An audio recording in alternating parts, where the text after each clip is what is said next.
Hello, everybody. Welcome back to another episode of Ty's Take.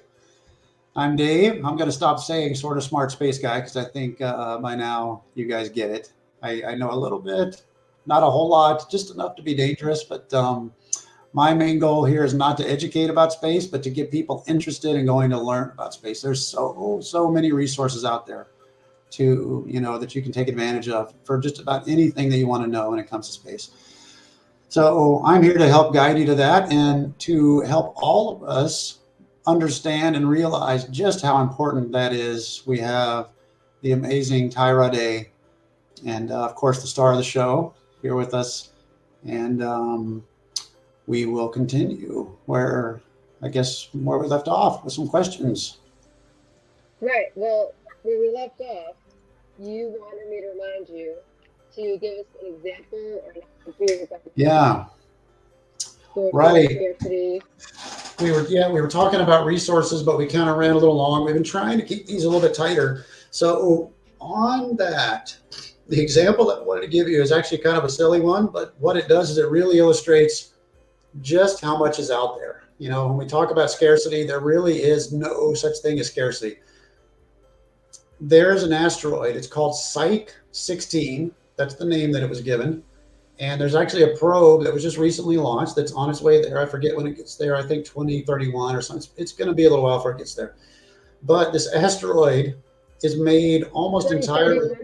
Yeah. So 2031? Oh, wow. Okay. Yeah, I think it's like 6 or 7. I may be getting that date wrong, but it's at least many years before it's going to get to it. So we're not going to have information back from this right away. And it's not going there to mine it or anything like that. It's going there on a scientific study mission. However, the interesting thing about this asteroid is that it's made almost entirely of precious metals, things like gold and platinum. So, asteroids are usually like a collection of things that kind of came together during the formation of the solar system. Usually they're rocks, rocks and ice, stuff like that. This is actually precious metals. They estimate that it would be worth about $100 quintillion in Earth money if you were to somehow, obviously that's ridiculous. Value does depend. That's right. Money. Value does depend on scarcity. So if you had it here, suddenly the value of gold and platinum would just bottom out. They wouldn't be worth anything. However, it's a fun exercise, just to kind of think about what that means in terms of resources. There's so many things out there. I think $100 quintillion, I believe I checked it out. The average GDP, the gross domestic product for the whole world, is about 100 trillion. So this is it's worth 1 million times more than we put out, the entire earth produces. Again, we're just talking about what we humans value, what we term value. So if you had that thing, you could own the earth for like 1 million years. The earth would be yours. Everything. Every fancy car, every vacation, everything, every new pair of, whatever you wanted, everything for 1 million years. So that's crazy. Anyway. Yeah. You're like, how do I get there? How do I, when's the next rocket? So anyway, just a crazy example, but it illustrates a good point. And that is that there really is no true scarcity. So, okay, there you go. There's your anecdote or your example, I should say, from the last one. I mean, so going back to. Can you do your earphones in a little bit? You're kind of blanking out now. You got me? Oh yeah, now you're really good. Okay, good, perfect. So going back to the last episode and filling in with that wonderful example you just gave of going into space, how would you see that we can frame that vision? Really reaching that golden rock. How do we get to Psyche 16 so we can all begin, chipping away our little pieces of gold? Well, unless we skip if we make this reality, that That That's right. absolutely could See, happen. look, I mean, if you found no other source of inspiration for going to space, Not that now you've money got is one. that important, but everyone needs a goal, That's right. that could be a goal. There you go. Suddenly, for any of you who are on the fence, suddenly space is important now, right? Now we got to get to space.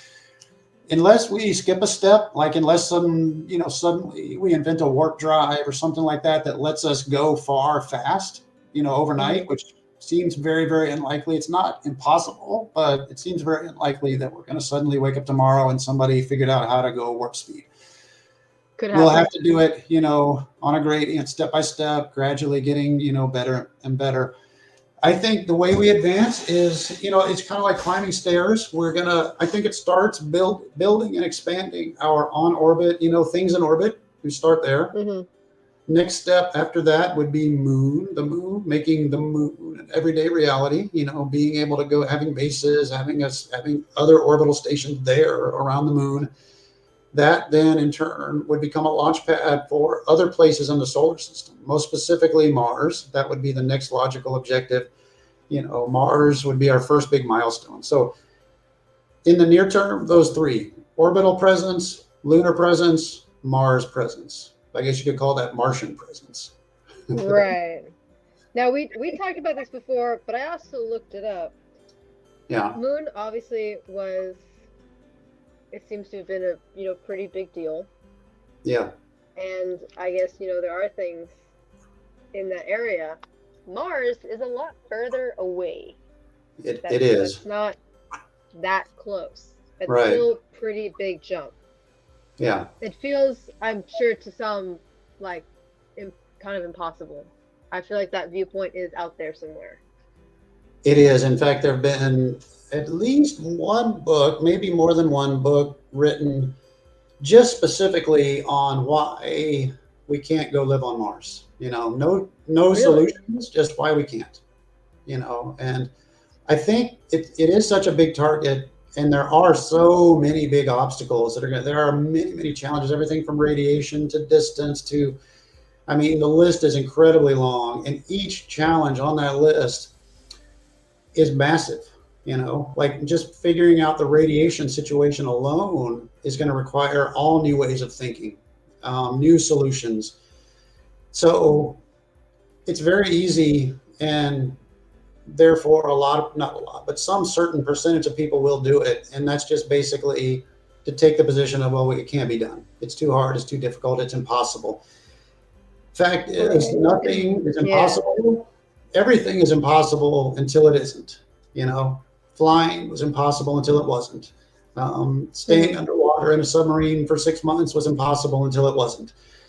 Mars right now is impossible, but it won't be one day. So it's impossible until it isn't. I know that sounds kind of glib, but the truth is, Right.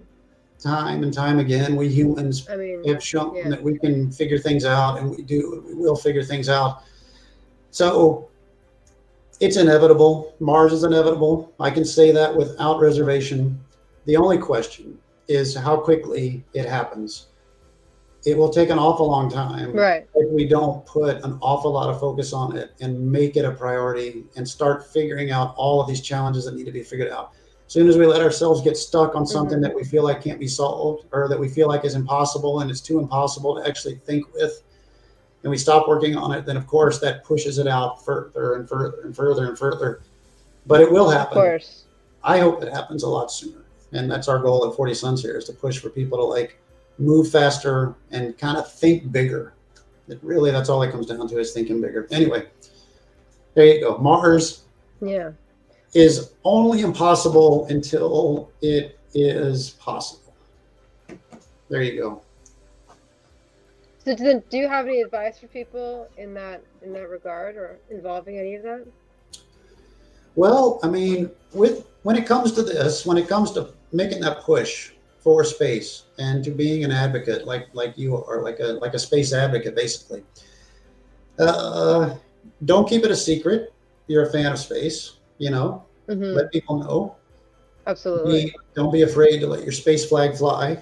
Show people that you're into it. Talk about it. Whatever. Live your best life. most of us are not going to be contributing directly to space. So the best thing that we can do is flourish and prosper as individuals, live our best life, do the best we can, contribute broadly to society, be kind to your fellow man, basically all the positive things that make Earth a pleasant place to be. That, along with an interest in space, fosters an environment where things get done more easily. There's less friction, things happen more handily, big thinking is encouraged, positive thinking is encouraged, that sort of thing. And I actually wrote down a quote that I'm going to read to you, and it's a short quote. It says, "The longer you wait to take action, the less likely you are to take it." And I think that applies to individuals as well as society, civilization, whatever. Yeah. So don't wait. There's no reason to wait. There's no reason to put any of this off. The longer we wait to take that action, kind of going back to the Mars thing, the longer we take to actually take those steps and start tackling and addressing those challenges, the longer it's going to take. That makes sense. It's still going to happen. It's still going to happen. It's just going to take a lot longer. So take action now. Don't procrastinate. Yeah. Don't procrastinate. That's a perfect way to put it. Act now. What was that old? I don't know if you. You've only been here a little while, but there is a brand of shoes called Nike. They had a quote that was very, very famous for a long time. It was, "Just do it. Just do it." Just do it. Yeah, you could definitely make that the mantra of space. Just do it. That applies. Anyway, well, once again, this time I ran us like almost at 12 minutes. So I gotta stop. I'm gonna have to give you. I'm gonna have to give you like a buzzer to buzz me, and make me stop talking so we can keep these a little shorter. This was supposed to be a shorter episode. All right, so let's end it there. Let me put up our little screen, and we will bid everyone a fair adieu, and we'll be back in the next episode.